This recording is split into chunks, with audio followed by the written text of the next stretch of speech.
Excise inspector. हाँ हमारे जी, वो जो दारू पकड़ते हैं ना, जैसे कोई अवैध रूप से लेके जा रहा हो या उनकी तस्करी हो तो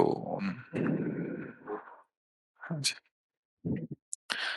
जितना आज हमारा समाज व्यभिचार और व्यसन में पतित हो रहा है, उतने और कोई दोष नहीं। अगर इन दोषों से बचा लिया जाए अपनी समाज को, जो नई पीढ़ी है वो व्यसन मतलब दुर्व्यसन, नशा और व्यभिचार, इसी से बुद्धि भ्रष्ट हो जाती है।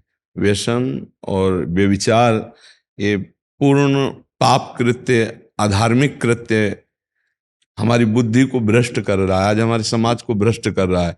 यदि जो काम है उसे धर्म पूर्वक सेवन किया जाए, शास्त्र मर्यादा से, कानून मर्यादा से, तो धर्म हो जाता है। और जब उसे शास्त्र विरुद्ध, कानून मर्यादा से विरुद्ध किया जाए तो वही अधर्म हो जाता है। तो जो आप लोगों को भगवान ने हमारे राष्ट्र की सेवा दी, समाज की सेवा दी, तो हमारी नई पीढ़ी को बचा लीजिए। ये जो गर्लफ्रेंड बॉयफ्रेंड ये जो चला है, ये हमारी समझ में तो बहुत बड़ा घातक चला है। जैसे आज ये बॉयफ्रेंड और फिर ब्रेकअप, फिर नया बॉयफ्रेंड, फिर ब्रेकअप, तो ये क्या है? ये है क्या? ये व्यभिचार बन रहा है ना। अब व्यभिचार से बुद्धि दूषित होती है। नए नए बच्चे आसक्ति को सहन नहीं कर पाते हैं, तो उस आसक्ति के लिए व्यसन में उतर जाते हैं। ड्रग्स है, शराब है, हुक्का है, फिर वो अपने जीवन को खो देते हैं। हमारे राष्ट्र के भविष्य हैं ये नए बच्चे, यही हमारे राष्ट्र की उज्जवल भविष्य के लिए रक्षा करने वाले पदों में जाने वाले हैं, और यही व्यसन से युक्त हो रहे हैं। तो ये तो उत्तम बात है कि हमारी समाज, हमारे बच्चे व्यसन से बचें, व्यभिचार से बचें, दूषित भावों से बचें। उसके लिए कानून है, शासन है। अगर ये शासन विभाग ना हो तो अभी खुला आतंक मचने लगे, खुला भी पापाचरण होने लगे। आप लोगों के भय से ही भयभीत होकर के जो कुमार्गगामी प्रवृत्तियां हैं जिन पर शासन नहीं हो पा रहा है, तो भय से, समाज का भय, कानून का भय, भगवान का भय, धर्म का भय, इनके द्वारा व्यवस्था ठीक रहती है। तो भगवान का भय रह नहीं गया, शास्त्र का भय बिल्कुल नहीं है, और संतों के शासन का भय कुछ कुछ लोग माने तो माने, नहीं तो डंडे का भय रह गया है, शासन का भय रह गया है। उसी से समाज सुधरेगी। अगर ये जो उत्पथगामी हैं, मनोनुकूल चलने वाले, मनमानी आचरण करने वाले, इनको कानून के भय के द्वारा ही सुधारा जा सकता है। नए नए बच्चों की बहुत हालत खराब हो रही है, शायद आप लोग ना जानते हो। हस्तमैथुन आदि ऐसे कार्यों से वो अपना ऐसे नष्ट कर रहे हैं, क्योंकि मोबाइल जब से चला ना, तो हमारे पास तो जैसे सामने आते हैं तो बड़ा हृदय विदीर्ण होता है कि ये बच्चे इतने बुद्धिमान हैं, पर कुमार्ग में बुद्धि लगा करके अपने को नष्ट कर रहे हैं। यदि यही बुद्धि ठीक रास्ते में चलती तो बड़े बड़े पदों में होते, ये बड़े बड़े राष्ट्र के कार्यों को संभालते। तो व्यसन मुक्त किया जाए जितना अधिक अधिक, तो उतना ही बुद्धि शुद्ध होगी। लेकिन आज सब व्यसन में ही फंस रहे हैं, क्योंकि धर्म है नहीं। और धर्म है नहीं तो भजन ना होने के कारण, सदविचार ना होने के कारण, वो अपने दिमाग को रिलैक्स करने के लिए एक उपाय समझते हैं व्यसन। व्यसन से दिमाग रिलैक्स हो, नहीं नहीं, उससे तो और नष्ट होता है, उससे तो और चिंताएं बढ़ती हैं। और आपसे प्रार्थना है, आप भले कहीं दान न करें, एक एक रुपया का कभी दान न करें, पर आप अधर्म का धन लें भी ना। सबसे बड़ी बात हम आपको आंतरिक कह रहे हैं, आप अपने कर्तव्य पालन में दृढ़ रहिए। जिसे साधारण भाषा में कहा जाता है प्रलोभन, घूस आदि कभी मत लीजिएगा, कभी दान मत कीजिएगा। मेरे हरि उसी में प्रसन्न रहेंगे। आप अपने धर्म का पालन कीजिएगा, और आपको जो सरकार पैसा देती है उससे अपने परिवार का पोषण कीजिएगा, और प्राणपण से आप समाज की सेवा, ये आपकी पूजा हो जाएगी, भगवान इससे प्रसन्न हो जाएंगे। मुझे संकोच सा होता है, जैसे आप लाए ना, तो मुझे संकोच होता है कि मेरा उपदेश सही अर्थ नहीं ला पाएगा आप में। क्योंकि अगर ये हम लेते हैं, ये स्वीकार करते हैं, तो हम आपसे कुछ न लें और आपको दें, तब मेरा हृदय प्रसन्न होता है। तो मुझे लगता है यदि आप इसे लाए हैं तो हम स्वीकार करके बंटवा तो देंगे, लेकिन आप कभी फिर मत लाइएगा। मेरी है भाव है हम लोग का। वो हम हमारे से भाव रखिए, ये वस्तु ना लाइए। ये वस्तु कभी मत लाइएगा, तो हमें अच्छा लगेगा।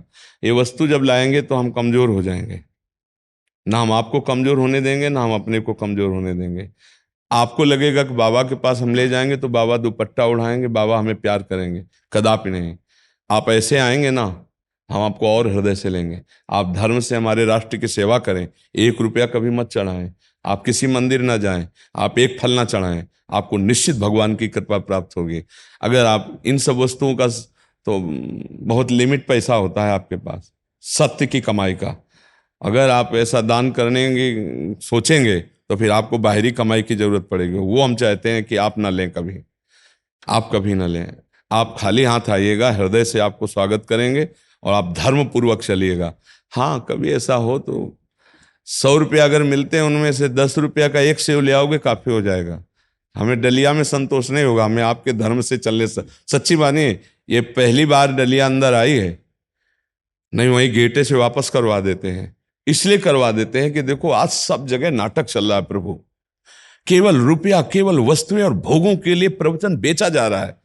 हम चाहते हैं कि नहीं, हमारा धर्म, हमारे धर्मशास्त्र, हमारा भागवतिक आपके हृदय में चुभे और वो आपको उठाए, आपको सुखी करे। इसकी जरूरत नहीं, आपकी जरूरत है। आप धर्म से चलोगे, हमारे राष्ट्र की सेवा करोगे तो हमारी छाती चौड़ी रहेगी। हम आपका स्वागत जैसे आज किया ना, ऐसे सदैव करते रहेंगे। ये हम इसके लिए स्वागत नहीं करते, हमारा आपका संबंध है, हमारा आपका दृढ़ संबंध है। आप हमारे भगवत अंश हैं, आप हमारे राष्ट्र की सेवा में, हम आपका झुक कर स्वागत करेंगे। पर आप धर्म से चलिएगा, कभी मत लाइएगा, मेरी प्रार्थना है। ये था कि जैसे कुछ स्तुति पाठ वगैरह करते हैं जी, और कभी लगता है किसी निमित्त से कर रहे हैं, कभी तो उसमें 1-1.5-2 घंटे भी लगते हैं, नौकरी के साथ भी ये सारी चीजें, और नाम जप, तो मतलब क्या सही रहेगा? बिल्कुल सही है। आप जो पाठ कर रहे हैं, समय है आपका तो कीजिए, नहीं वो भी बंद कर दीजिए। हम जो कह रहे हैं उस बात को मानिए। भगवान के हम वचन कह रहे हैं, मां मनुस्मर युद्ध च। अपने राष्ट्र सेवा को, जो आपको पद मिला, जो आपको कर्तव्य मिला, ईमानदारी से कीजिए और नाम जप करते रहे। इसी से आपको भगवत प्राप्ति हो जाएगी। अगर हमें माला चलाने से भगवत प्राप्ति होगी तो आपको गोली चलाने से, डंडा चलाने से हो जाएगी। यदि अधर्म को आप रोकने के लिए बल का प्रयोग करते हैं कानून के अंतर्गत रहकर, तो आपको वही पूजा मानी जाएगी। अर्जुन जी कह रहे हैं मैं सन्यास लेकर भजन करूंगा, भगवान जी कह रहे हैं प्रत्यंचा चढ़ाओ, इनके गला काट।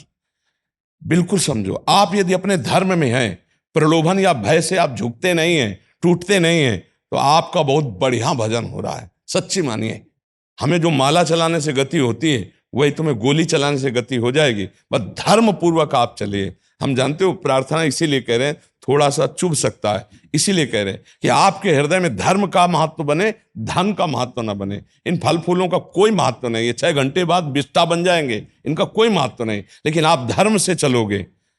अगर कभी जिंदगी में कुछ भी पकड़े गए तो पूरी पढ़ाई, पूरा पद सब मिट्टी में मिल जाएगा।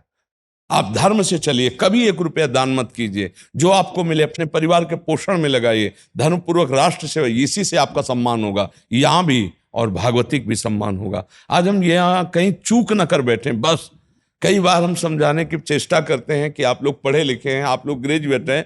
कभी ऐसी परिस्थिति में हम प्रलोभन में फंस गए कि बहुत आवश्यकताएं बढ़ा ली है और उसके लिए इतना सीमित धन नहीं है। जो हमारी सरकार देती, बहुत सीमित धन देती है आपको, और अगर कहीं उसमें हम ज्यादा में फंस गए और एक बार भी खुल गया तो पूरी जिंदगी की पढ़ाई लिखाई, पद प्रतिष्ठा सब मिट्टी में मिल जाएगी।